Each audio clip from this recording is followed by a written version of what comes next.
আপনি একটু বলবেন? মোহাম্মদ শাহিদ হোসেন। শাহিদ হোসেন, ডাক নাম কি? সানি। সানি নামে ডাকে। আমরা হ্যালো উইথ 920 সাধারণত একটা প্যাটার্ন মেইনটেইন করি। আজকে যেভাবে জীবনের গল্পটা এখানে প্রচারিত হবে, সেই জীবনের গল্পের কোন একটা পার্টি গিয়ে হয়তো আপনাকে অনেকে চিনলেও চিনে ফেলতে পারে এবং চিনবে, ইনফ্যাক্ট চিনবে, কিন্তু আমরা আপনাকে অচেনা হিসেবে এখানে উপস্থাপন করছি। এবং ঠিক যেভাবে প্রত্যেকটা মানুষ এসে তার জীবনের গল্প এখানে বলে, আমরা প্রত্যেকটা মানুষকেই সমান দরে মাপতে চাই। সেভাবে আপনিও শুরু করুন শৈশব থেকে। আগে বলুন আপনি বেসিক কিছু জিনিস, যেমন আপনি কোথায় বড় হয়েছেন, বর্তমানে এজ কত, কোথায় পড়াশোনা করছেন, এগুলো। আমার হোম ডিস্ট্রিক্ট দিনাজপুর। আমি okay. দিনাজপুরেই বড় হয়েছি, পড়াশোনাও ওখানেই করেছি। এজ 25 এজ সানি দিনাজপুরে বড় হয়েছে এবং দিনাজপুরেই পড়াশোনা করেছে।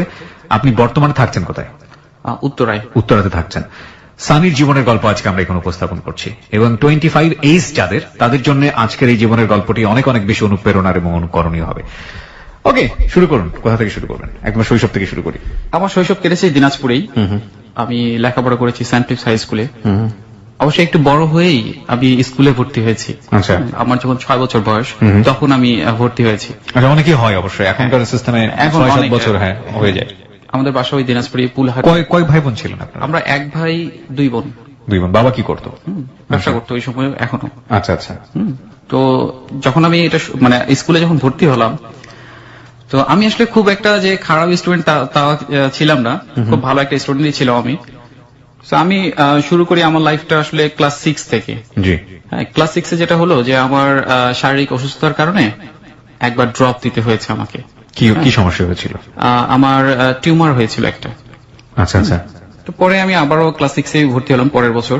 তখন থেকে আবার লেখাপড়া শুরু করলাম। 1 বছর আবার ড্রপ গেল আমার লাইফের। পরে এখানে আরেকটা বিষয় হচ্ছে যে আমার লাইফে বন্ধু বান্ধব বলতে সেরকম কিছুই ছিল না। আমার বন্ধু বলতে ছিল হচ্ছে বয়স্ক মানুষরা, আর হচ্ছে সব ছোট বাচ্চারা। আমি মানে এদের সাথেই চলাফেরা করতাম, কথা বলতাম, আড্ডা দিতাম। কেন, মানে বয়স্ক মানুষদের সাথে কেন? আমার ভালো লাগতো আসলে বন্ধু বান্ধব যে কোথাও গিয়ে যে একসঙ্গে ওই সময় গিয়ে আড্ডা দিব, এই জিনিসটা আমার ছিল না বা আমার মধ্যে কাজ করেনি ওই সময়। আমি আড্ডা দিতাম, যে দেখা গেলো আমার এলাকার কয়েকজন ছিল বৃদ্ধ যারা ছিল, তাদের সাথে গিয়ে আড্ডা দিতাম সারাদিন। দেখা গেলো যে আমি যখনই সময় পাই ওখানে গিয়ে দাদা গল্প বলেন, এইরকম আড্ডা দিতাম। বাচ্চা কাচ্চারা ছিল এরকম। যাই হোক, ক্লাস 8 এ আমি যখন উঠি, ক্লাস 8 এ সেম আরেকটা প্রবলেম হলো। ওখানেও দেখি শারীরিক আরেকটা প্রবলেমের কারণে আমি ক্লাস 8 মিড টার্ম, যেটা মিড টার্মটা দিতে পারলাম না। মিড টার্মটা দিতে না পারার কারণে আমার যেটা হলো যে মানে মার্কস, আমাদের স্কুলের সিস্টেম ছিল 3টা পরীক্ষা মিলে টোটাল তুলতে হবে এরকম, যে এক একটা পরীক্ষায় 50-এর উপরে তুলতে হবে। হ্যাঁ, তাহলেই গিয়ে আমি ক্লাস 8 এর পরে গিয়ে ক্লাস 9 এ উঠতে পারবো। হ্যাঁ, 9 এ উঠে ওই পাবো আর কি, সায়েন্স পাবো। ও আচ্ছা। হ্যাঁ, মানে এক নির্দিষ্ট মার্কস লাগে। হ্যাঁ হ্যাঁ। তো আমার যেটা হয়েছে, আমি একটা সাবজেক্টে 50-এর নিচে মার্কস পেয়েছি, যার কারণে 3 মার্ক কম, মানে 47 পেয়েছি। সো আমাকে পরে স্যার বলছে যে সায়েন্স দিবে না। অনেক চেষ্টা করলাম সায়েন্স নেওয়ার জন্য, আব্বু গেল, আরো বেশ কয়েকজন লোক গেল ওখানে, স্যারের সাথে কথা বললো, বাট স্যার বলল যে না, সায়েন্স দেওয়া সম্ভব না এই 3 মার্কসের জন্য। হ্যাঁ, ওকে। তো অন্যান্য কারণ, এমনিতে আপনার আগ্রহ ছিল সায়েন্স নিয়ে পড়াশোনা? জি জি। ওকে। হ্যাঁ, পরে আমি করলাম যে 3 মাস ক্লাস করলাম, আর্টসে ক্লাস করলাম 3 মাস। 3 মাস ক্লাস করার পরে আমার মোটেও ভালো লাগছে না, কারণ আমার ইচ্ছাই ছিল আমি সায়েন্সে করবো। হ্যাঁ, সায়েন্সের একজন স্টুডেন্ট হিসেবে নিজেকে ওইভাবে করেই আমি স্বপ্ন দেখছি। তো পরে যেটা হলো, আমি আব্বুকে বললাম আর আমি পড়বো না, আর্টসে পড়বো না। তো বাসায় যেটা বললো যে ঠিক আছে। আমি বললাম বাসায় যে অন্য স্কুলে তাহলে আমি যাব। তো অন্য আরেকটা স্কুলে ভর্তি হলাম। তো ওখানকার যে এনভায়রনমেন্ট, এটা আমার কাছে খুব একটা ভালো লাগলো না। পরে আমি ওখান থেকেও ড্রপ দিলাম। আচ্ছা। ওখান থেকে আমি চলে গেলাম আরেকটা স্কুলে, দিনাজপুর হাই স্কুল। ওখানে গিয়ে আমি ক্লাস 9 এ ভর্তি হলাম। এর মাঝে আরেকটা ঘটনা আছে যে আমার এই সবের মধ্যেও আরেকটা বিষয় চলে আসছিল, যে আমার একটা ইনভেনশনের বিষয় চলে আসছে এখানে। এটা আমি অনেক আগের কথাই বলছি, যে হয়েছে ওই যে আমাদের বাসায় ইলেকট্রিসিটি লাইনটা কেটে দিয়েছিল। আচ্ছা আচ্ছা। পিডিবি থেকে এই সময়টাতে এটা? হ্যাঁ হ্যাঁ। ওকে। কেটে দেওয়ার পর কারণে যেটা হয়েছে যে বাসায় বেশ কয়েক মাস ইলেকট্রিসিটি নেই।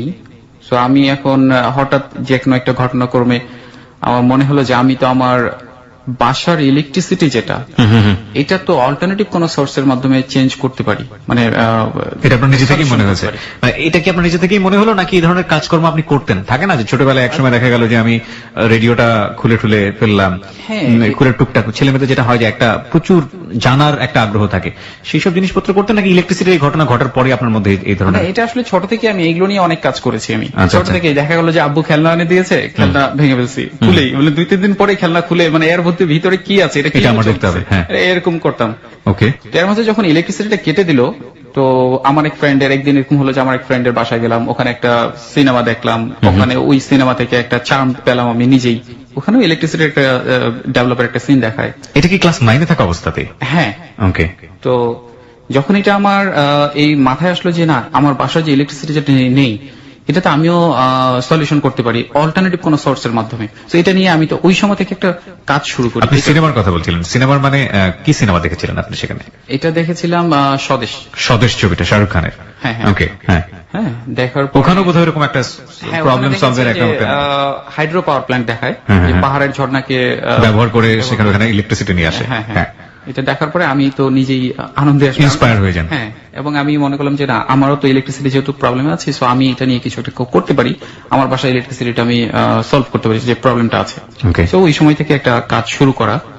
আপনি কি সায়েন্স পেয়েছিলেন এর মাঝখানে? আপনাকে যে স্কুলে গিয়ে ভর্তি হলেন ওখানে কি আপনি সায়েন্স পেলেন? হ্যাঁ, ওই সায়েন্স দিল আপনাকে? হ্যাঁ, হ্যাঁ। ওকে। এইখানে দুইটা ঘটনা ঘটেছে এট এ টাইম। এক হলো আমার বাসার ইলেকট্রিসিটি কেটে দিয়েছে, আরেকটা বিষয় হলো যে আমি যখন একটা স্কুল চেঞ্জ করে আরেকটা স্কুলে গেলাম, ওখানকার পরিবেশ যেটা আমার কাছে একটু অন্যরকম মনে হলো। অন্যরকম ইন হোয়াট সেন্স? হ্যাঁ, এটা হচ্ছে যে মানে আমি ছোট থেকেই প্রায় দীর্ঘ 8-9 বছর স্টাডি করেছি হচ্ছে সেন্ট ফিলিপসের যে পরিবেশটা, আর আরেকটা অন্য একটা স্কুলে গিয়ে ম্যাচ করা, অ্যাডজাস্ট করা, এটা আমার জন্য ওই সময় খুবই টাফ ছিল। ওকে। হ্যাঁ, তো আমার যেটা হলো এট এ টাইম দুইটা ঘটনা ঘটলো। এক হচ্ছে আরেক স্কুলে গেলাম, আরেকটা হলো ইলেকট্রিসিটির প্রবলেমটা হলো। তো ওই সময় আমি আবার বই যখন পড়তে বসলাম, মানে ওই ক্লাস 9-এর যখন বই পড়লাম, জি। বই পড়ার সময় যেটা হলো যে আমি একটা ওইখানে বাংলা বইয়ে একটা সাবজেক্ট ছিল, দুটা ইয়ে ছিল, সরি, দুটা গদ্যাংশ ছিল। একটা হচ্ছে বই পড়া, আর একটা হচ্ছে জাগক ভগিনী। হ্যাঁ, এই দুটাতে প্রায় সেম একই কথা লেখা আছে যে পড়ালেখার মূল উদ্দেশ্যটা কি। পড়ালেখার মূল উদ্দেশ্য হচ্ছে জ্ঞান অর্জন করা। রাইট। হ্যাঁ, তো আমার মাথায় কাজ করলো যে আমি তো জ্ঞান অর্জন আমার দরকার। আমি মানে ছোট থেকে এরকম ইন্টেনশন ছিল আমার যে আমি জব করব না, সবসময় এটা মাথায় ছিল। হ্যাঁ, আমি জব করবো না, আমি নিজেই কিছু একটা করব। তো আমি এই দুটা বিষয় যখন মাথায় আসলো, তো আমি ওখান থেকেই যেটা হলো যে আমি চিন্তা করলাম এখন কয়েকটা জিনিস চলে আসে। এক, ইলেকট্রিসিটি, আমার এই সলিউশন করতে হবে। মাথার মধ্যে এটা একটা ভূত চেপে বসলো আমার, যে আমার বাসার ইলেকট্রিসিটিটা নেই। তো আমারও তো ছোট থেকেই একটা ইচ্ছা ছিল যে আমি কিছু একটা করব। তো ওইখান থেকে রিসার্চের কাজটা ওখান থেকে আমার কিন্তু শুরু হয়। হ্যাঁ, তো আমি অল্টারনেটিভ সোর্সের একটা সোর্স, যেটা হচ্ছে যে মানে অল্টারনেটিভ সোর্সের মাধ্যমে ইলেকট্রিসিটি প্রোডাকশন করার জন্য একটা রিসার্চ শুরু করি ওই সময়। এর মাঝে দেন এট এ টাইম যখন আমার একটা হচ্ছে প্রজেক্ট, আর একটা হচ্ছে স্কুল চেঞ্জ, একটা হচ্ছে স্কুলের যে স্কুলে নতুন স্কুলে যেটা যখন গেলাম ওখানকার একটা এনভায়রনমেন্ট, তারপরে সব মিলে আবার এট এ টাইম যেটা হচ্ছে যে ওই যে বই পড়া আর জাগক ভগিনী, এগুলো সব মিলে যেটা হলো মাথায় একটা কিছু না একটা কাজ করা শুরু করলো ওই সময়। আচ্ছা। হ্যাঁ, যে মানে কেমন যেন একটা কাজ করতেছিল ওই সময় সবকিছু মিলেই। আমার মাথায় ওই সময় আসলো যে আমি যেটা করলাম যে নতুন কিছু একটা করার চেষ্টা করি। আচ্ছা। হ্যাঁ, যেহেতু এই দিক থেকে ইয়ে হলো ওই যে বই পড়ার ইয়েটা শুনলাম যে আমার তো সার্টিফিকেটের দরকার নেই, আমি জ্ঞান অর্জন করতে চাই। জি। হ্যাঁ, তো আমি জ্ঞান অর্জনের জন্য যা যা করা দরকার হয় বিভিন্ন রকমের বই স্টাডি করা শুরু করলাম। ক্লাস 9-10 বই বাদ দিয়ে। বাসায় কিন্তু আমার জানাই না যে আমি আসলে স্কুলে পড়ছি না বা এরকম। আমি কিন্তু স্কুল গ্যাপ অলরেডি দিয়ে ফেলছি।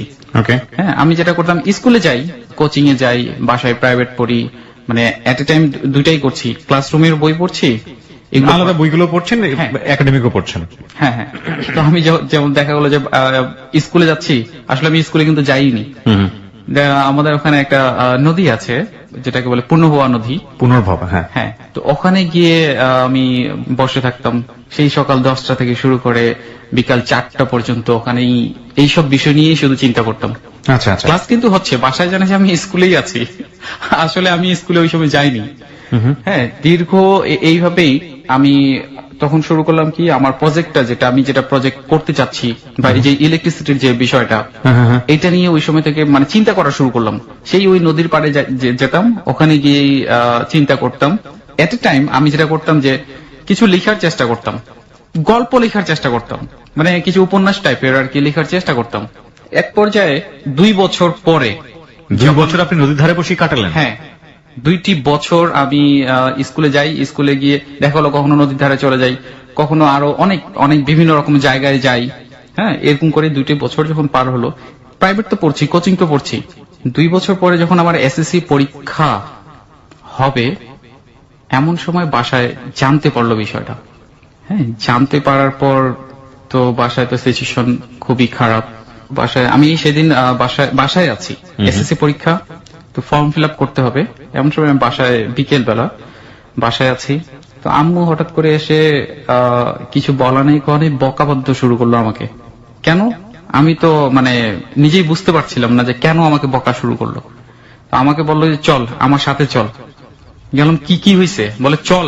কোনো কিছু না বলে রিক্সায় তুললো, তুলে স্কুলে নিয়ে গেল। স্কুলে নিয়ে যাওয়ার পরে ওখানে আমাকে স্যারের কাছে, হেড স্যার যে, ওনার কাছে নিয়ে গেল। আমার নাম দিয়ে ওই রেজিস্টার খাতা ফর্ম ফিল আপ করবে, দেখতেছে যে ওখানে আমার গত 2 বছরের যে অ্যাটেন্ডেন্স যেটা নাই, এরকম কিছুই নেই। ওকে। পরবর্তীতে স্যার বলল যে এটা কেন। আমি তখন পুরো ঘটনা বললাম যে আসলে স্যার আমি স্কুল বাসা থেকে বের হয়েছি, বাট স্কুলে আসিনি, স্কুলে না আসার কারণে এটা এরকম। আমি ওই সময় যখন বললাম এই জন্য, স্যার বলল যে তাহলে আর, আম্মু বললো যে এখন কি রেজিস্ট্রেশন কি করা যাবে কিনা, মানে ফর্ম ফিল আপ করা যাবে কিনা এসএসসির।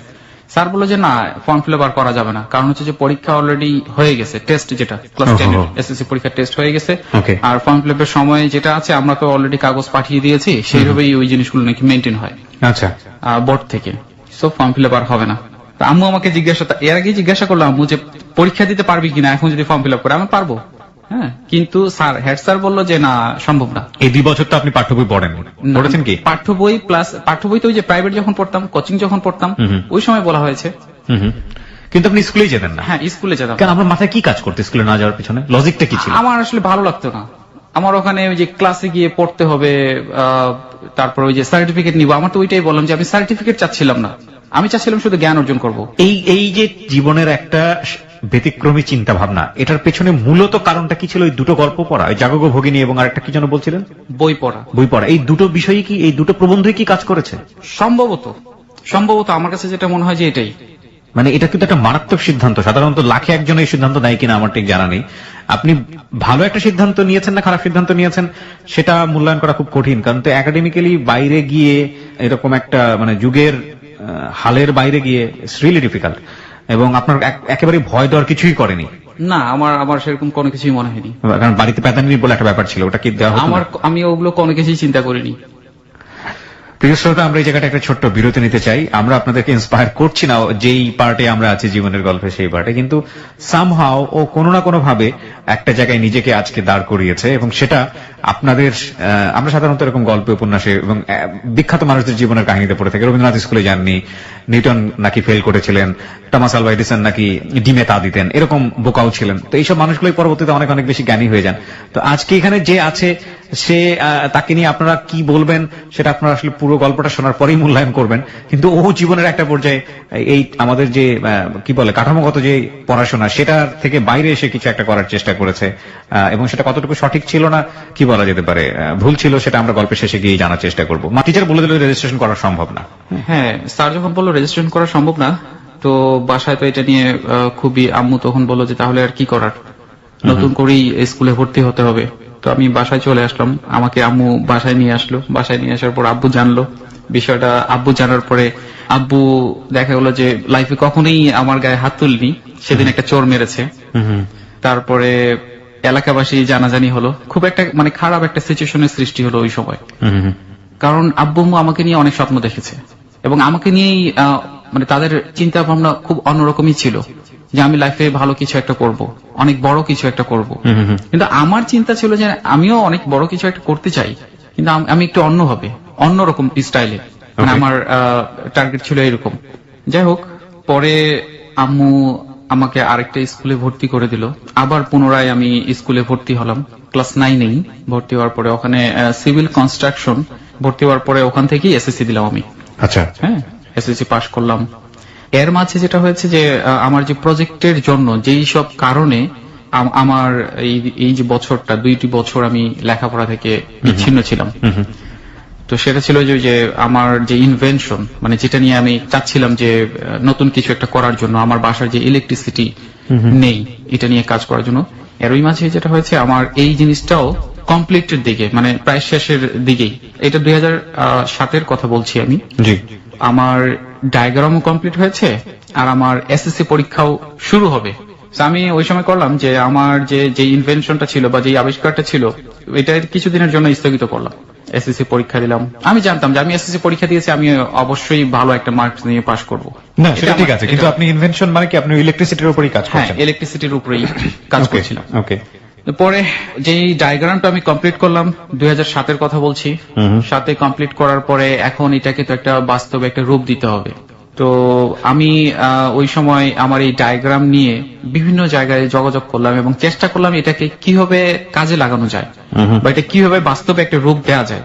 আমি ওই সময় বিভিন্ন জায়গায় গেলাম, যেমন ওই সময় জরুরি অবস্থা ছিল, থাকাকালীন আমি আর্মির অফিসে গেলাম, মানে দিনাজপুর সেনা ক্যাম্পে। আমি তখন দিনাজপুরে সেনা ক্যাম্পে গিয়ে ওনাদের সাথে যোগাযোগ করলাম। সেরকম ওই সময় কোনো রেজাল্ট আমি পেলাম না। পরে ওখান থেকে বিডিআর ক্যান্টনমেন্টে গেলাম, ডিসি অফিসে গেলাম, এসপি অফিসে গেলাম, মানে শুধুমাত্র আমার এটাকে জানানোর জন্য যেটাকে কিভাবে এটা কাজে লাগানো যায়। আমি একটু এরকম একটা মডেল তৈরি করেছি। হয়তো এটা আমারই ল্যাকিংস ছিল যে আমি তাদেরকে ভালোভাবে যেটা বোঝানোর দরকার, যেভাবে বোঝানোর দরকার সেভাবে হয়তো বোঝাতে পারিনি। পরে ওখান থেকে আমি এসপি অফিসে গেলাম, এসপি স্যারের সাথে কথা বললাম, ওনাকে বিষয়টা বললাম যে স্যার আমি এরকম একটা ইনভেনশন করেছি, এই ডায়াগ্রামটাও আমার কাছে আছে, সো এটার দ্বারা এরকম মানে ইলেকট্রিসিটি প্রোডাকশন করা যায় উইদাউট ফসিল ফুয়েল ছাড়া। তো ওনারা বললো ঠিক আছে, তাহলে এটা নিয়ে আমরা পরবর্তীতে কথা বলবো। আপনি যে ডায়াগ্রামটার কথা বলছেন, সেই ডায়াগ্রামটা আপনি ইনভেন্ট করলেন কিভাবে? কারণ আপনি তখন ক্লাস 9 স্টুডেন্ট, সো আপনি এরকম চিন্তা ভাবনা করে একটা বিদ্যুৎ উৎপন্ন করা মানে ইটস রিয়েলি ডিফিকাল্ট। আপনি ডায়াগ্রামটা কিভাবে মানে করলেন এবং কি করেছিলেন আসলে আলটিমেটলি? যেটা বলেছিলাম যে আমার যে লেখাপড়া যেখানে গ্যাপ দিয়েছিলাম, ওই সময় আমি এই বিষয়টা নিয়েই আমি কাজ করছিলাম। ডায়াগ্রামটা কমপ্লিট করার পরে বাসাতে ওই যে জানাজানি হলো, এট এ টাইম জানাজানি হওয়ার পরে আবার নতুন করে স্কুলে ভর্তি করলো। না, সেটা ঠিক আছে, কিন্তু ডায়াগ্রামটা আপনি করলেন কিভাবে? এটা সাধারণত ক্লাস 9 এর স্টুডেন্ট দ্বারা এটা সম্ভব না। এটা আমি যেটা করেছি যে আমার এটার জন্য যেই সাবজেক্টগুলো দরকার ছিল, আমি এই সাবজেক্টগুলো স্টাডি করেছি। আপনি সেটা পেলেন কিভাবে? নিজে থেকেই পেয়ে গেলেন নাকি কারো হেল্প নিলেন? কিভাবে? না, এটা আমি আসলে বলবো না, এটা হয়তো আল্লাহ তাআলা নিজ হাতেই আমাকে দিয়েছেন। আমি এটা নিয়ে রিসার্চ করার সময়, এটা নিয়ে স্টাডি করার সময় অটোমেটিকলি আমি কাজ করতে গিয়ে দেখি যে না, আসলে এটা এইভাবেই হতে পারে। এরকম ট্রাই করতে করতেই আমি একটা ডায়াগ্রাম নিজে থেকেই কমপ্লিট করে ফেললাম। আপনি কোন বই টই পড়েছিলেন ওই সময়টাতে? হ্যাঁ, অনেক বই পড়েছি। আমি তখন তো সবে ক্লাস 9-10 এর স্টুডেন্ট, বাট আমি দেখা গেল যে ডিপ্লোমার বই পড়েছি, বিএসসির বই পড়েছি, আরো অনেক বই পড়েছি, ইন্ডিয়া থেকে পর্যন্ত বই, ইন্ডিয়ার কিছু বই, মানে কলকাতার কিছু বই পড়েছি। এগুলো ইলেকট্রিক টার্ম, এগুলো তো সায়েন্সের ইলেকট্রিক বড় বড় বিষয়গুলো টার্ম, এগুলো তো আপনার বোঝার কথা না। হ্যাঁ, সেটা ঠিক আছে, বাট আমি আমার মতো করেই যতটুকু বোঝা যায় আমি বোঝার চেষ্টা করেছি। ইনশাআল্লাহ আল্লাহর রহমতে সেটা বুঝেছি এবং তার মাঝেও আমার যে টার্গেটটা ছিল সেই টার্গেটটা ফিল আপ করতে আমি সক্ষম হয়েছি ওই সময়। আচ্ছা, আপনি কিভাবে হলেন সেটা আমরা একটু শুনি। হ্যাঁ, আপনি বিভিন্ন জায়গায় যাচ্ছিলেন, কেউ আপনাকে পাত্তা দিচ্ছিল না, সোজা বাংলায় যেটা বলে। হ্যাঁ, তারপর এরপরে আমি এসপি অফিস থেকে ওখান থেকে চলে গেলাম ডিসি অফিস। ডিসি অফিসের যে পিয়ন, তো ওনাকে আমি বললাম যে আমি স্যারের সাথে মিট করবো। বলে যে কি বিষয়ে? আমি বললাম যে এটা স্যারকেই আমি বলি। বলছে না, এটা আমাদেরকে বলতে হবে, আর এটা অনেক অ্যাপয়েন্টমেন্ট নিয়ে তারপরে আসতে হয়। তো পরবর্তীতে আমি একটা ওখানে চিঠি দিলাম, চিঠিটা ওখান থেকে আমি রিসিভ কপি করে নিলাম। চিঠি দেওয়ার পরে তো পরে আর কোনো খোঁজ খবরই আসলো না। তো পরে ওখান থেকে আবার আমি একজন বুদ্ধি দিল আমাকে, আমার একটা ফ্রেন্ড বললো যে এটা তুই বিদ্যুতের যেহেতু বিষয়, তাহলে বিদ্যুতের অফিসে গেলেই তো হয়। তখন আমি দিনাজপুর বিদ্যুৎ ভবনে গেলাম, ওখানকার ইঞ্জিনিয়ারদের সাথে কথা বললাম। তো ইঞ্জিনিয়াররা বললো যে এটা তো আমাদের করার কিছু নেই, তো এটার জন্য একটা প্রদর্শনীর আয়োজন করলে দেন হয়তো কিছু একটা হতে পারে। আমি বললাম যে ঠিক আছে, তাহলে ওইটা একটা আয়োজন করি। আমি একটা প্রদর্শনীর আয়োজন করলাম। ওই যেই ডায়াগ্রামটা তৈরি করেছি, প্রদর্শনীর জন্য এখন প্রয়োজন হচ্ছে যে একটা মেশিন দরকার, মানে ওইটা ডায়াগ্রামে থাকলেই তো ওটা কোনো প্রদর্শনী হলো না, এটার জন্য পুরো একটা ডিভাইসটা তৈরি করতে হবে।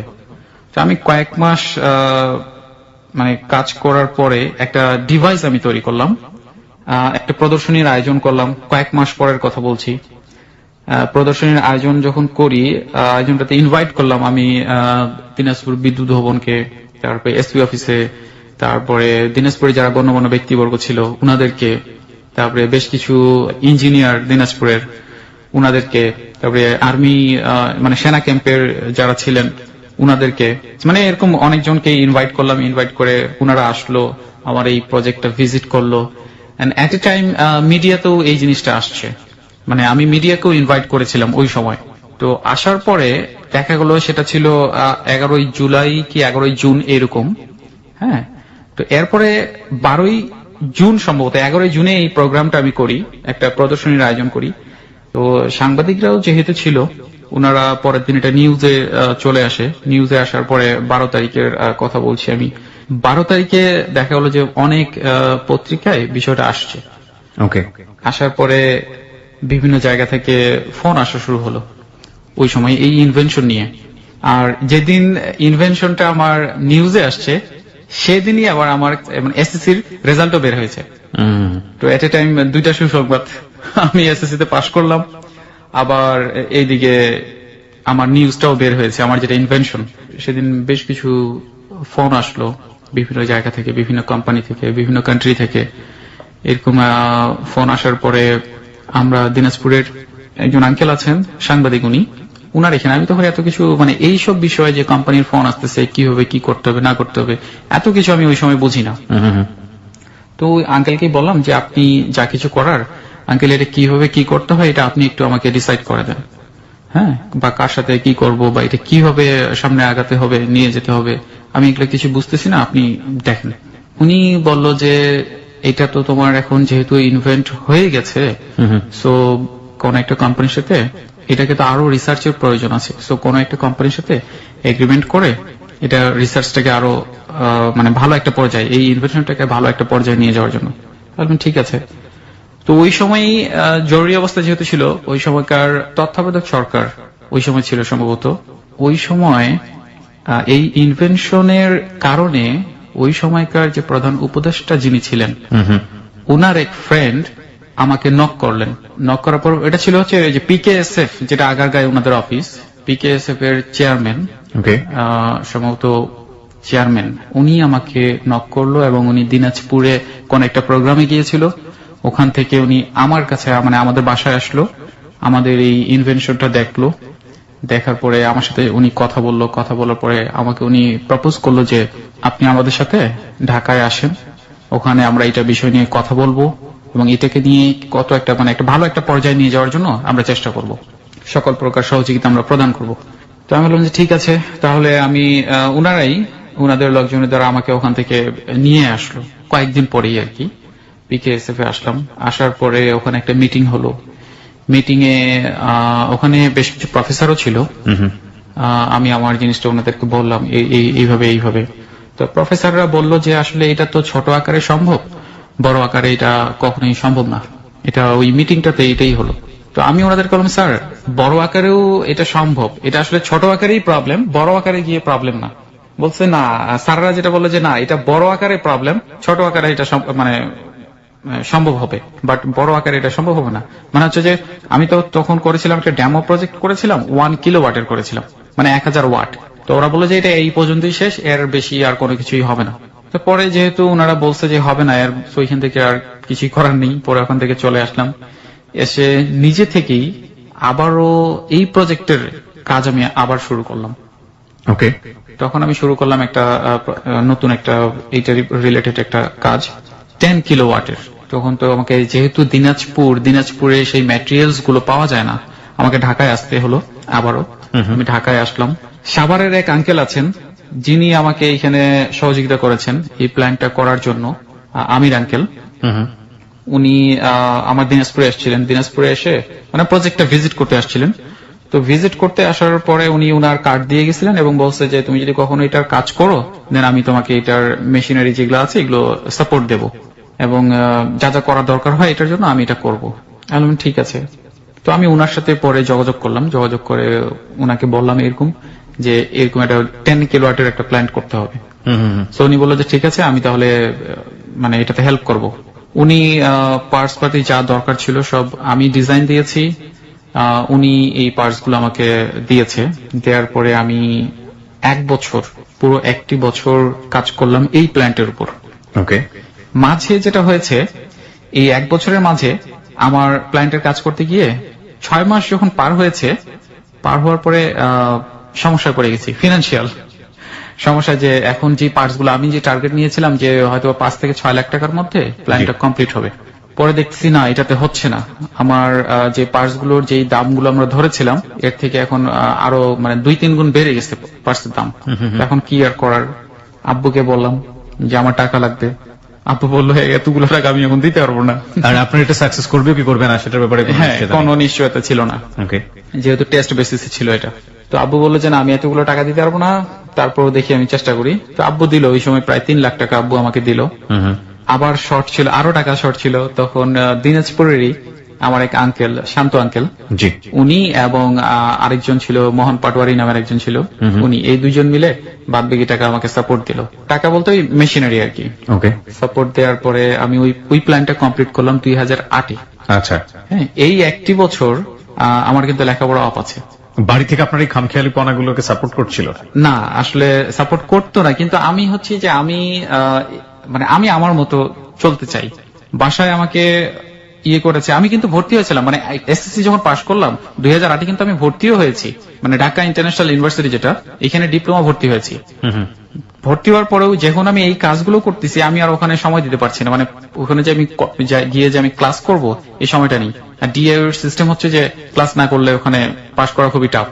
আমি ওই একটি বছরও আমার নষ্ট হলো। এরকম করে প্রায় 10 কিলোয়াটটা আমি 2008-এ গিয়ে কমপ্লিট করলাম, মে মাসে কমপ্লিট করার পরে আবারও ওখানকার, তখন তো ওই জরুরি অবস্থায় ছিল, উনাদেরকে বিষয়টা পুনরায় আমি অবগত করলাম, জানানোর পরে ওনারা আসলো আমার এখানে ভিজিট করলো।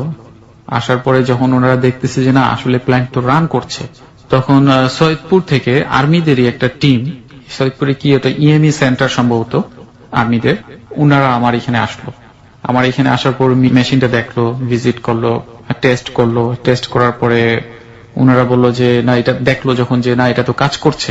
পরে একটা আবারও পুনরায় একটা প্রদর্শনীর আয়োজন করলাম। প্রদর্শনীর আয়োজনটা করার পরে সেদিন ওখানে উপস্থিত ছিল ওই ডিসি, উপস্থিত ছিল দিনাজপুর জেলা প্রশাসক, এডিসি, তারপরে আর্মিদের কর্নেল, মেজর, হ্যাঁ, এরকম বিভিন্ন সংস্থার লোকজন, তারপর বিভিন্ন ইঞ্জিনিয়ার, পিডিবির কিছু ইঞ্জিনিয়ার দিনাজপুরের আর কি। ওনারা সেদিনও উপস্থিত থেকে এই জিনিসটা দেখলেন, টেস্ট করলেন ওনাদের মতো করে। এরপরে ওই একই অবস্থা, পরের দিন যখন এটা নিউজে আসলো এই প্রদর্শনীর বিষয়টা, পরে একটা কোম্পানি, প্রাইভেট একটা কোম্পানি আমাকে অফার করলো। এর মাঝে হয়েছে যে বাইরের কিছু কোম্পানি আমার সাথে যোগাযোগ করেছে ওই সময়, জার্মান থেকে, ওকে, আর আরেকটা হচ্ছে কানাডা থেকে। তো কানাডার থেকে ওই একটা টিম আসলো আমার এখানে, যখন প্রদর্শনীটা হয়ে গেল, প্রদর্শনীর পরের কথা বলছি, একটা টিম আসলো আমার এখানে প্ল্যান্ট ভিজিট করার জন্য এবং আমাদের সাথে এই বিষয়টা নিয়ে কথা বলার জন্য। আসার পরে এখন আমি কি করব, ওনাদের সাথে কিভাবে কথা বলবো? তো ওনারা যেটা করলো, আমি তখন ইয়েকে বললাম, ওই আর্মির অফিসাররা যারা ছিল আমার পরিচিত ছিল, ওনাদেরকে বললাম স্যার এটা কিভাবে কি করা যায়, মিটিংটা কিভাবে করা যায় ওনাদের সাথে।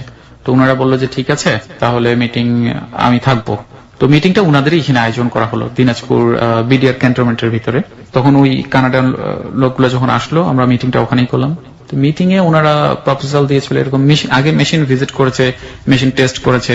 তখন ওনারা যে প্রপোজালটা দিল আমাকে, মোটামুটি একটা একটা অ্যামাউন্টের প্রপোজাল দিল যে এই প্রজেক্ট কানাডায় এটা নিয়ে কাজ করবে ওনারা, ওই কোম্পানি, তবে এই প্রজেক্টের যে প্যাটেন্ট এইটা ওই কোম্পানির নামে হবে। ওকে, হ্যাঁ, তবে আমার যেটা কথা ছিল এবং ওই স্যারের যে কথা ছিল, মানে পেটেন্ট কেন কোম্পানির নামে হবে, মানে হ্যাঁ এটা ওনাদের চাহিদা, ওনারা হিউজ একটা অ্যামাউন্ট দেবে আমাকে, হ্যাঁ, কিন্তু প্যাটেন্টটা ওনাদের নামে হবে এবং এটা যা যাবতীয় আছে, এবং আমি যেই নামটা দিয়েছি এই নামটাও চেঞ্জ করে ফেলবে, এরকম ওনাদের কথা। তো স্যার আমাকে বললো সাইদ, বিদেশে গিয়ে তোমার কাজ করার কোনো দরকার নেই, তুমি দেশেই থাকো, দেশেই ভালো কোনো কোম্পানির সাথে এগ্রিমেন্ট করে কাজ করতে পারবা, হ্যাঁ, আর বাইরে গেলে তুমি একা যাবা, কিভাবে থাকবা না থাকবে এটা দরকারই নেই, আর বাইরে এরকম অনেক ঘটনা, অনেক কিছুই ঘটে। মানে উনি অনেক কিছু বুঝালো আমাকে। আচ্ছা, আমরা এখান থেকে আবারও ফিরবো, তবে এই মুহূর্তে ছোট্ট একটা বিরতি নিতে হবে। ঠিক 12:06 ফিরে এসে আমরা এখান থেকে আবারও শুরু করব। প্রিয় শ্রোতা, আমরা বিরতি নিচ্ছি, 12:06 ফিরবো। আপনারা সবাই শুনছেন close up presence hello 8920 ABC radio FM 89.2 এ। সানিকে দেখার জন্য, কে এই ছেলেটি, এবং একই সাথে সানির জীবনের গল্পের শেষটুকু শোনার জন্য, বিভিন্ন রকমের কমেন্টস করার জন্য আপনারা চলে আসতে পারেন আমাদের ফেসবুক পেজে, লাইক দিয়ে হয়ে যেতে পারেন মেম্বার। আমাদের ফেসবুকের ঠিকানা www.facebook.com/HELLO8920। ওখানে গিয়ে পেজটি পাবেন আরজে কিবরিয়া নামে, এবং লাইক দেওয়ার সঙ্গে সঙ্গে আপনি হ্যালো 8920 মেম্বার হয়ে যাবেন।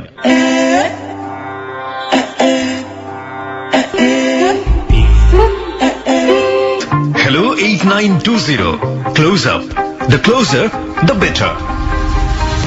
সময় এখন রাত 12:06। আপনারা সবাই শুনছেন ক্লোজ আপ প্রেজেন্স হ্যালো 8920। আমি আরজে কিবরিয়া রয়েছে আপনার সঙ্গে, যে সঙ্গে রয়েছে আমার টিম মেম্বাররা খালিদ এবং লোবান। সানির জীবনের গল্প এখানে প্রচার করা হচ্ছে, এবং এই সানিটি আসলে একজন বিস্ময় বালক। এক সময় আমরা বলবো, এখন তার বালক নেই। তো সানির কাছে আমরা যেতে চাই, তার আগে আপনাকে বলতে চাই, সানির জীবনের গল্প শোনার পরে আপনি যদি কোনো কমেন্টস করতে চান, ওর সাথে যোগাযোগ করতে চান, দেখা করতে চান, আপনাদের সবাইকে চলে আসতে হবে ফেসবুক পেজে। আমাদের ফেসবুকের ঠিকানা www.facebook.com/hello8920। আর একবার বলছি, www.facebook.com/HELLO8920। ওখানে গিয়ে লাইক দেওয়ার সঙ্গে সঙ্গে আপনি হ্যালো 8920 মেম্বার হয়ে যাবেন। হ্যাঁ সানি, তারপর? তো বললাম ঠিক আছে স্যার, তাহলে আমি ওটা বাদ দিই, দেশি কাজ করব ইনশাআল্লাহ। পরে দেশীয় একটা কোম্পানির সাথে মোটামুটি একটা ফাইনাল হলো, মানে আমার ইনভেনশনটা নিয়ে।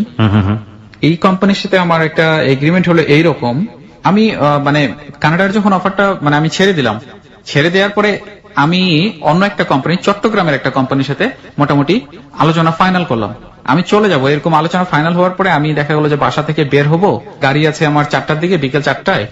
2টার দিকে একজন লোক আমার বাসায় আসলো, কে বলতেছে যে এরকম ঢাকা থেকে আসছি, আমার অফিস থেকে এরকম আমাকে পাঠানো হয়েছে আপনার এই ইনভেনশন নিয়ে, আমাদের যে ডিরেক্টর স্যার উনি কথা বলতে চায়। আমি বললাম যে এটা তো আমি অলরেডি ফাইনাল করে ফেলেছি, আমি তো কাজ শুরু করব আর কিছুদিন পরে, আর আমি যাচ্ছি, আজকে তো আমি চট্টগ্রাম যাচ্ছি। তখন বললো যে না স্যার, আজকে আপনাকে মানে আজকে ক্যান্সেল করেন, আপনাকে যেতেই হবে ঢাকায়, এবং স্যার এটা আপনাকে রিকোয়েস্ট করেছে। তো উনার সাথে আমি কথা বললাম, আমার কাছে ভালো লাগলো উনার কথা। তো আমি চট্টগ্রাম না গিয়ে আমি চলে আসলাম ঢাকাতে। ঢাকাতে আসার পরে ওই ডিরেক্টরের সাথে আমি কথা বললাম, এবং উনার যে এমডি উনার সাথেও কথা বললাম, এবং আমি সাফ সাফ উনাদেরকে জানিয়ে দিলাম যে আমি এইভাবে হলে কাজ করব। আমি কিছু কন্ডিশন দিলাম, উনারা বললো ঠিক আছে, আমাদেরকে 2-3 দিন সময় দেন, আমরা একটু এটা নিয়ে আলোচনা করি, আলোচনা করার পরে আপনাকে আমরা জানাচ্ছি। তো আমি 2-3 দিন হোটেলেই ছিলাম। 2-3 দিন পরে ওরা আমাকে বললো যে ঠিক আছে, আপনি যে কন্ডিশন গুলো দিয়েছেন আমরা এটাতে এগ্রি, এবং আমরা এইভাবেই কাজ করব। মানে আমি কন্ডিশন দিলাম এরকম যে রয়্যালিটির একটা কন্ডিশন দিলাম, যে আমি এটা ততদিনে কি আপনার প্রজেক্টটা সাকসেস করেছে? আপনার টেস্টেড প্রজেক্ট? হ্যাঁ, টেস্টেডটা সাকসেস করেছে। এবং এই প্রজেক্টটা কিসের ছিল? মানে এটা তো ইলেকট্রিসিটি উৎপাদনের ছিল, বাট এটার মাঝেটা কি? সাধারণ মানুষ বোঝার জন্য যদি আমি বলি যে এটা আসলে অন্যান্য প্রজেক্টের চাইতে আমাদের এই প্রজেক্টটার দিকে দৃষ্টি আকর্ষণ করার প্রয়োজনটা কেন? প্রচলিত যে প্রজেক্ট গুলো রয়েছে, তো এইটার থেকে ভিন্ন ছিল। আমারটা ছিল আমি শুধুমাত্র অভিকর্ষকে কনভার্ট করে ইলেকট্রিসিটি প্রোডাকশন করছিলাম। আমি অভিকর্ষ বুঝবো না, আমার লিসনাররা বুঝবে না, আপনি খুব সিম্পলি বলেন এক্সিস্টিং সিস্টেমের সাথে এই সিস্টেমের ডিফারেন্সটা কি? এটা হচ্ছে যে আমার এখানে জ্বালানি হিসেবে যেটা দরকার, যে ডিজেল, গ্যাস, কয়লা, এগুলো আমার প্রয়োজন হয় না।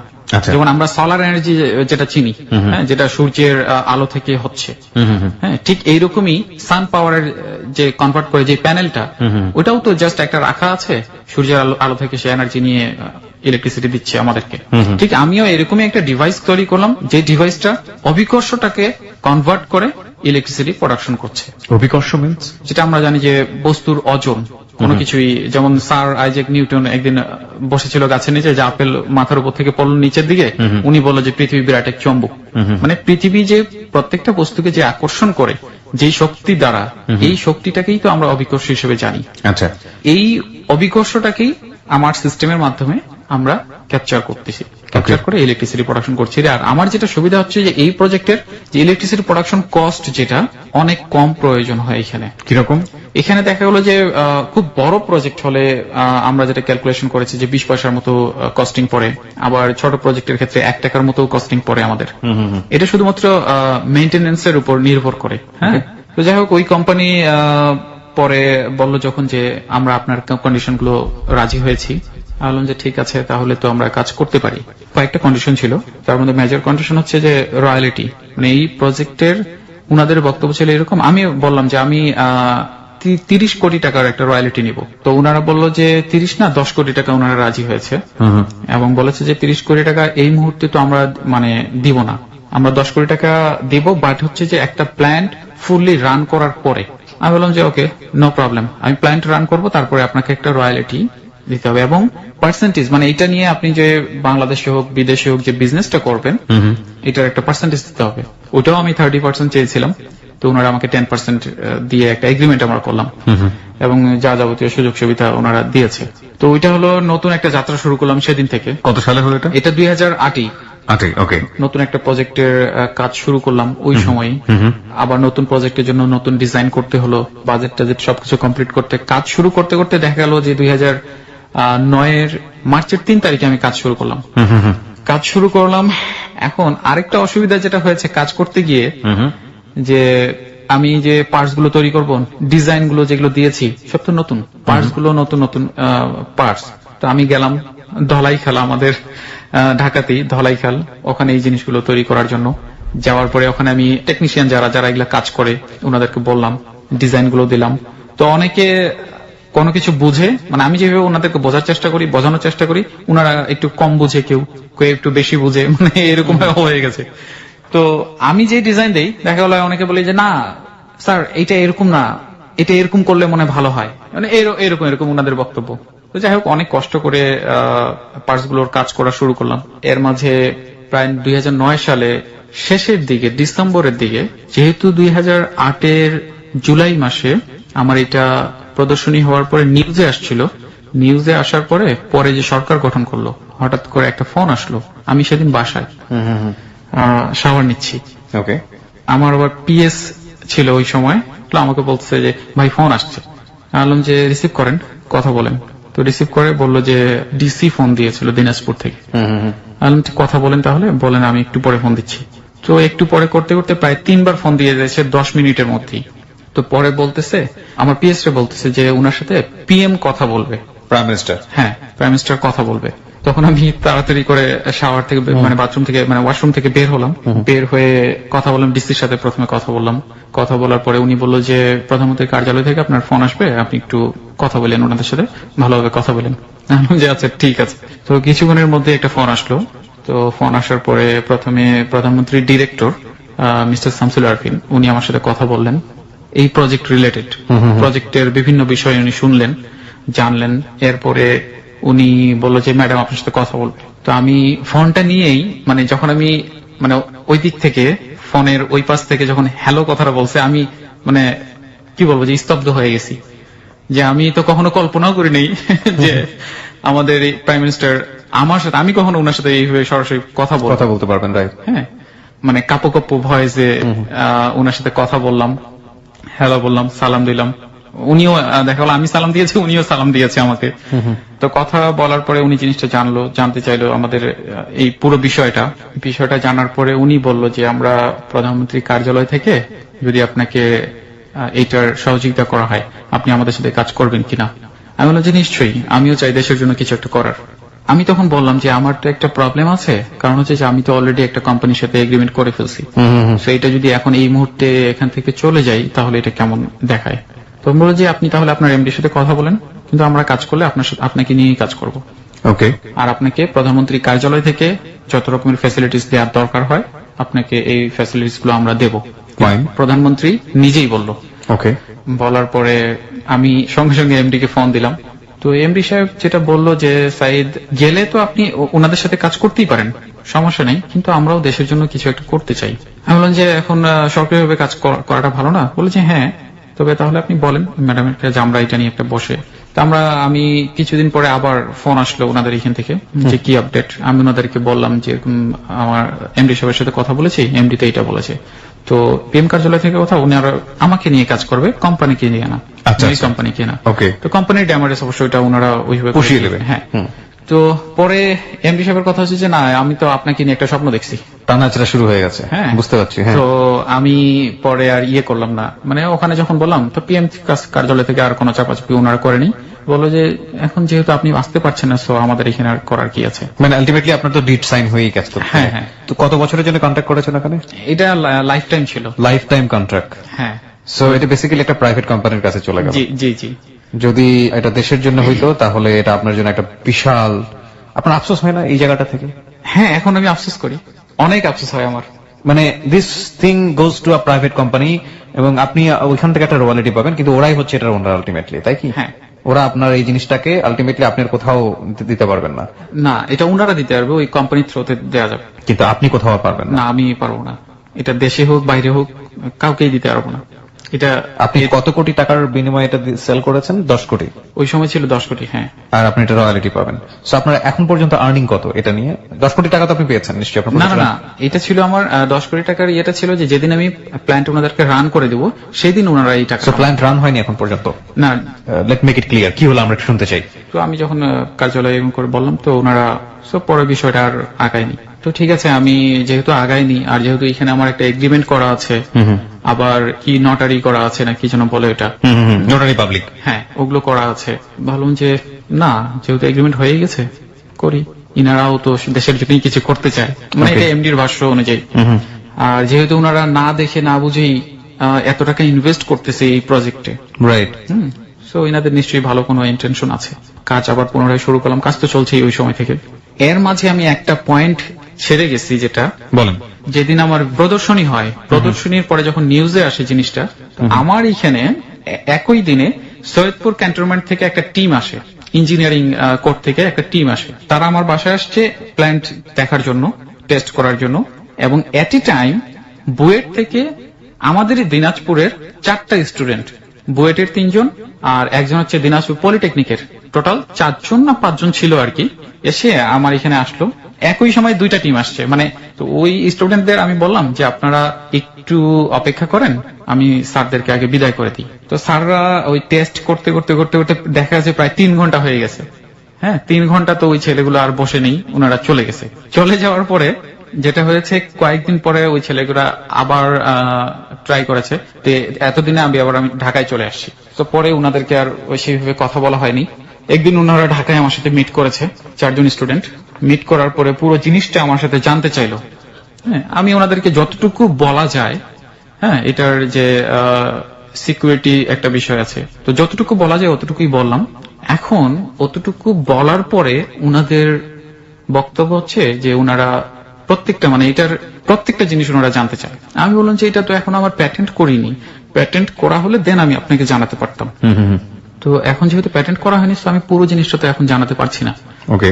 তো আমাকে ওই ছেলেগুলো একটা হুমকি দিল ওই সময়, মানে একটা ধমকের মতোই বা হুমকির মতোই বলা যায় যে আমরা চাইলে কিন্তু আপনার এটা বন্ধ করে দিতে পারি, আমাদের এই ক্ষমতা আছে। এটা কি আপনি কোম্পানির কাছে সেল করে দেওয়ার পরে নাকি আগে? না, কোম্পানির কাছে সেল করে দেওয়ার পরের ঘটনা। হ্যাঁ, ওকে। যখন হুমকি দিল আমি আমার এমডি কে জানালাম বিষয়টা। তো এমডি সাহেব বলছে যে এগুলো অনেক হুমকি ধুমকি আসবে, এগুলা কানে নিলে চলবে না। তো বললাম ঠিক আছে। তো পরে আর ইয়ে করিনি, ওই ছেলেদের সাথে আর আমি যোগাযোগ করিনি, আমি আমার কাজ শুরু করলাম, কাজ করছি। পরে 2010-এ গিয়ে জানুয়ারি মাসে ওই ছেলেগুলো আবার আমার এখানে আসলো, দিনাজপুরের কথা বলছি, আমি দিনাজপুরে গিয়েছি।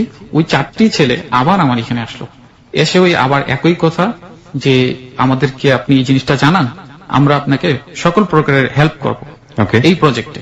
আমি বললাম যে আমার তো এখন সেরকম কোনো হেল্পের দরকার নেই, আমি এটাতে অলরেডি কাজ করছি, আর আমার এখানে অলরেডি ইঞ্জিনিয়ার আছে, বেশ কয়েকজন ইঞ্জিনিয়ার আছে, বুয়েটেরও ইঞ্জিনিয়ার আমি ওই সময় নিয়োগ দিয়েছিলাম উনি কোম্পানির থ্রুতে। ওনাদেরকে বিদায় করে দিলাম এইসব বলে আমি আবারও ঢাকায় চলে আসলাম। কাজ চলছে আমার। 2010-এর শেষের দিকের কথা বলছি, আমার কাজ শেষ হবে এমন সময় ওই ছেলেগুলো করলো কি, ওই 4 জন ছেলের কথা বলছি, আমাকে বিভিন্ন রকমের মানে SMS আর মেইল করা শুরু করলো। আচ্ছা আচ্ছা। ফোন দেওয়া শুরু করলো বিভিন্ন নাম্বার থেকে, আর একটু মানে ধমক টাইপের আর কি, একটু থ্রেট করতেছে এই টাইপের। তো আমি পরে কি করব, কি আর করার, এমডি কে বললাম, এমডি বলছে জিটি করে দেওয়ার জন্য। তা আমি আর হেলামি করে জিটি কোনো কিছুই করিনি। পরে ওই ছেলেগুলো করলো আমাকে, ওই সময় 2010-এর কথা বলছি, 10-এর শেষের দিকে আমাকে একটা ফাঁসিয়ে দিল যে কোনো একটা ইয়েতে, ফাঁসিয়ে দিল বলতে যে কোনো একটা ইয়ে থেকে আমাকে একটা মামলায় ফাঁসিয়ে দিল। মামলাতে? হ্যাঁ। কি ধরনের মামলা ছিল? এটা ছিল আমি কুরবানি ঈদের 17 তারিখে 2010-এর নভেম্বরের 17 তারিখে সম্ভবত কুরবানি ঈদ ছিল। আমি 16 তারিখে মানে চাঁদ রাতের কথা বলছি, আমি 16 তারিখে সকালে রওনা দিয়ে, আমি প্রচন্ড অসুস্থ, আমি তো ঢাকায় ছিলাম তখন, জি। সন্ধ্যার দিকে মানে দিনাজপুরে পৌঁছেছি।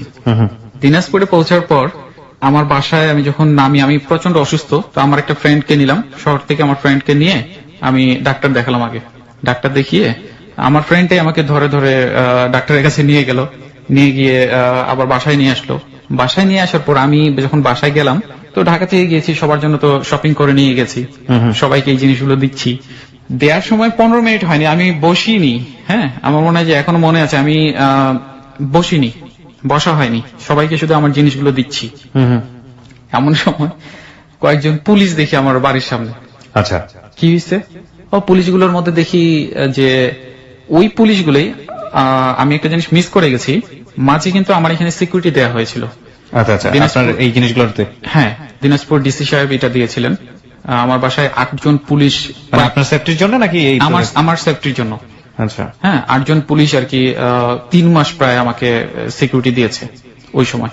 হ্যাঁ, এটা আর্মিদের এবং ওই ডিসি সাহেবের কারণেই হয়েছে, ওনারাই এটা দিয়েছে ওই সময়। যখন ওই যে বিভিন্ন রকমের এরকম তো হয়ই, কোনো কিছু করতে গেলেই দেখা হলো ফোন, মেইল, SMS এগুলো হয়।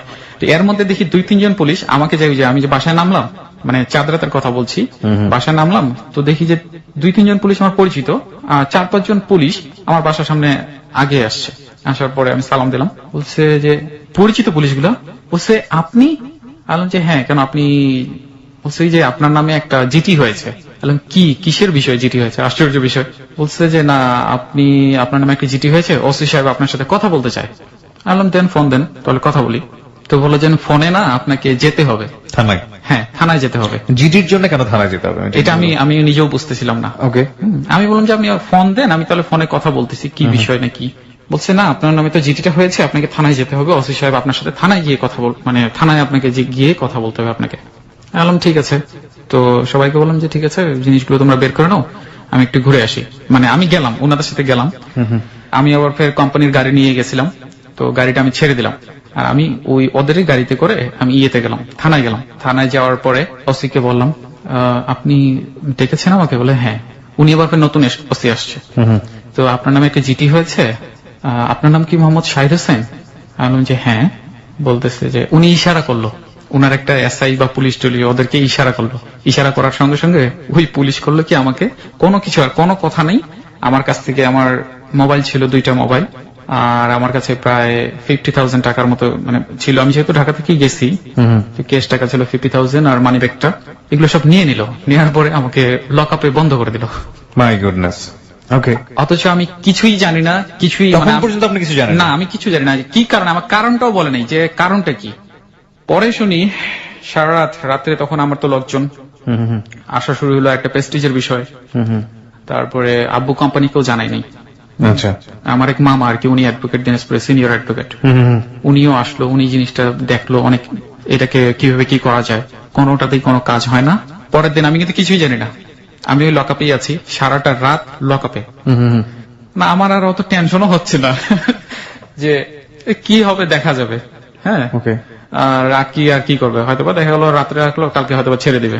কি কারণে হচ্ছে সেটা কিন্তু আপনি তখনও জানেন না? আমি জানি, আমরাও জানি না। হ্যাঁ, না, শুধু বলা হয়েছে আমার নামে একজন একটা জিটি করছে, জিডি করেছে। জিডির কারণে তো ভাবে লকারে রাখার কোনো লজিক নাই। তো গেল সারাটা রাত কারোর সাথে দেখা করতে পারছি না।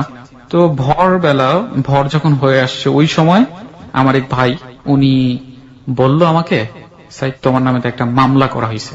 মামলা? হ্যাঁ। নাও মামলা আসলো জিডি থেকে? ওকে। কি মামলা করা হয়েছে? মামলা করা হয়েছে ইফ টিচিং মামলা। ইফ টিচিং মামলা? হ্যাঁ। আর ওই সময় এই মামলাটা খুবই প্রচলিত, মানে ওই সময় নাকি প্রথম এটা বের হয়েছে, দ্রুত শাস্তি দিয়ে দেওয়া যায়। হ্যাঁ। পরে আমি শুনি যে ওসি সাহেব যখন মানে এই মামলাটা যখন দেয়, এখানে ওই ছেলেগুলোর নামগুলো আমার এখন মনে আছে। ওই ছেলেদেরই, যার দ্বারা দিছে, ওইটা হচ্ছে একটা, ওই ছেলেদেরই একটা ভাগিনী, মানে বাদী বানিয়েছে। এরা কারা ছিল? আপনার এলাকারই লোকজন ছিল এই ছেলেগুলা? একজন ছিল এলাকার, আর একজন ছিল আমার এলাকা থেকে একটু দূরে। এটা কি আপনার সব চেনা দিনাজপুরে। পরিচিত ছিল, চেনা পরিচিত ছিল সামহাউ? হয়তো আমাকে চিনতো, আমি চিনতাম না। ওই ছেলেগুলাকে আমি পরে চিনছি, যখন তারা আমার এখানে আসছে, আমার প্ল্যান্ট ভিজিট করতে চাইছে, আমার সাথে কয়েকবার কথা বলছে। বাই দ্য ওয়ে, আপনার প্ল্যান ভিজিট তো সাধারণ একজন মানুষ করলেও বুঝতে পারবে না যে এখানে হ্যাঁ। কি হচ্ছে। হ্যাঁ, নিশ্চয়ই তারা আপনার কাছ থেকে যদি আইডিয়াটা নিতে চাইতো হ্যাঁ। বা আইডিয়া চুরি করতে চাইতো, হোয়াট এভার দ্য আইডিয়া, তারা নিশ্চয়ই শিক্ষিত ছিল। কারা ছিল আসলে এরা? এরা 3 জন ছিল বুয়েটের স্টুডেন্ট। বুয়েট মানে ঢাকা ইউনিভার্সিটি, হ্যাঁ, বুয়েটের যে student। বুয়েট, সেই বুয়েট। হ্যাঁ, আর একজন ছিল দিনাজপুর পলিটেকনিকের স্টুডেন্ট, আর আরেকজন ছিল হচ্ছে দিনাজপুর সরকারি কলেজের স্টুডেন্ট। আর ইউ শিওর তারা বুয়েটের স্টুডেন্ট ছিল? ইয়েস। My goodness. হ্যাঁ, নাও দ্য স্টোরি যাই হোক, আমি কি বলবো, তো আমি পরের দিন মানে আমি নিজেও বুঝতে পারতেছি না যে এখন আমার কি করা দরকার। মানে ভর হয়ে আসছে আমাকে। সাক্ষী মামলাতে যাদের নামগুলো ছিল তাদের মধ্যে আপনি যেই কোন সাক্ষী ওই সময় যখন মামলাটা মানে মামলার সময় আমি জানি না কারা করছে, মামলাটা কে করছে আমি তখনও জানি না। আমি ভরে শুধু বলল আমাকে ওই রুবেল ভাই যে তোমার নামে একটা মামলা করছে। কি মামলা? ইফটিচিং মামলা। ইফটিচিং মামলা লিখছে কি বলছে এটাও এখন আমরা জানি না। পরের দিন ঈদের দিন কোনো কোর্ট বসে নাই। তারপরে ওই যে এমার্জেন্সি কিছু কোর্ট বসে না, ম্যাজিস্ট্রেট কোর্ট তো না, ওই ম্যাজিস্ট্রেটের রুমে আমাকে নিয়ে গেল। নিয়ে যাওয়ার পর ওখানে জামিন চাওয়া হলো, জামিন দিল না। যাই হোক, ওকে, মানে যেহেতু ঈদের দিন সেদিন ওই জুনিয়র ম্যাজিস্ট্রেট ছিল, তো উনি জামিন দিল না, আমাকে চলে যেতে হলো জেলখানায়। ঈদের দিন 17ই নভেম্বর 2010। তখনও আমি জানি না যে মামলাটা কেন করেছে, কারা করেছে, আমি কিন্তু তখনও জানি না মামলা কারা করেছে, কি করেছে, মামলাটা লিখছে কি, আমি কিছুই জানি না। পরের দিন এরকম 2-3 দিন পার হওয়ার পরে যখন কোর্ট খুললো, যেদিন কোর্ট হলো 21 তারিখ সম্ভবত। জি। তো আমি আমার অ্যাডভোকেট যারা ছিল, প্রায় দিনাজপুরের যারা টপ অ্যাডভোকেট ছিল, 16 জন অ্যাডভোকেট দাঁড়ালো আমার পক্ষে। আপনার পক্ষে? ওকে। হ্যাঁ, তো সবারই একটা কথা যে মামলাটা করা হলো কেন, আর মামলাটা যেভাবে করেছে আমি সেই দিনও জানি না। তো ওই যেদিন ওরা মানে কথা বলতেছে যখন জজের সাথে, তো মামলাটা এমন হয়ে দিয়েছে যে পুরো মামলাটা একটা মিথ্যা মামলা দেখা যাচ্ছে, যে লিখছে মামলাটা জি। পুরোটাই। যাই হোক, অনেক ইয়ে করার পরে মানে অনেক কি বলে এগুলাকে, জেরা হচ্ছে। আমাকে শুধু জজ সাহেব বললো, মানে ম্যাজিস্ট্রেট, যে সিনিয়র জুডিশিয়াল ম্যাজিস্ট্রেট, উনি শুধু বললো যে তুমি দোষী না নির্দোষ, ঠিক এইরকমই সম্ভবত আমার কিছু একটা জিজ্ঞেস করেছে। হ্যাঁ। বললাম স্যার আসলে আমি এটার মামলাটা কি কারণে হয়েছে আমি নিজেও বলতে পারতেছি না, আর কে করেছে আমি এখন ওইটাও জানি না, কারণ আমি গতকাল রাতেই আসছি ঢাকা থেকে। আর আমি গতকাল রাতে এসে ডাক্তার যে দেখিয়েছি, এই যে প্রেসক্রিপশনটা আমার কাছে এখনো আছে। আমার পকেটেই। ঈদের দিন ঈদ তো করা হলো না আপনার, যেহেতু না। চান্দাতে আপনাকে ধরে নিয়ে গেল বা চান্দাদের হ্যাঁ। পরে। হ্যাঁ, ওকে। মানে বলার পরে তো বলছে যে ঠিক আছে আমি দেখছি। এর মাঝে করছে কি ওরা একটা রেকর্ড হুবহু মানে বোঝাতে চেয়েছে তারা আমারই কণ্ঠ, যারা এরকম দেখিয়েছে যে আমি ফোনে কাউকে একটা ধমকি দিছি, এরকম একটা রেকর্ড তারা কোর্টে জমা দিয়েছে। জজ সাহেব শুনলো, শোনার পরে আমি সঙ্গে সঙ্গে বললাম স্যার এটা আপনি আইডেন্টিফাই করেন, স্যার এটা আমার রেকর্ড না, এটা আমি চ্যালেঞ্জ করছি স্যার। ওরা করলো কি, ওরা করছে কি রিমান্ড চায় বসছে আমার, যারা আপনার বিবাদী ওই ছিল। ছেলেগুলা, মানে হ্যাঁ ওই বিবাদী আর কি। এখন জজ মানে ম্যাজিস্ট্রেট উনি সেদিন করলো কি, জামিনও দিল না, মানে রিমান্ডও দিল না। তো পরে সেদিনও আর জামিন হলো না। ওইখান থেকেই আমার অ্যাডভোকেট বলল যে এটা এমন ভাবে সাজানো হয়েছে, দিনাজপুর থেকে জামিন পাওয়া খুবই টাফ, এখানে অনেক বড় বড় লোক নাকি হাত আছে এটাতে, এই মামলাতে। এই মামলা।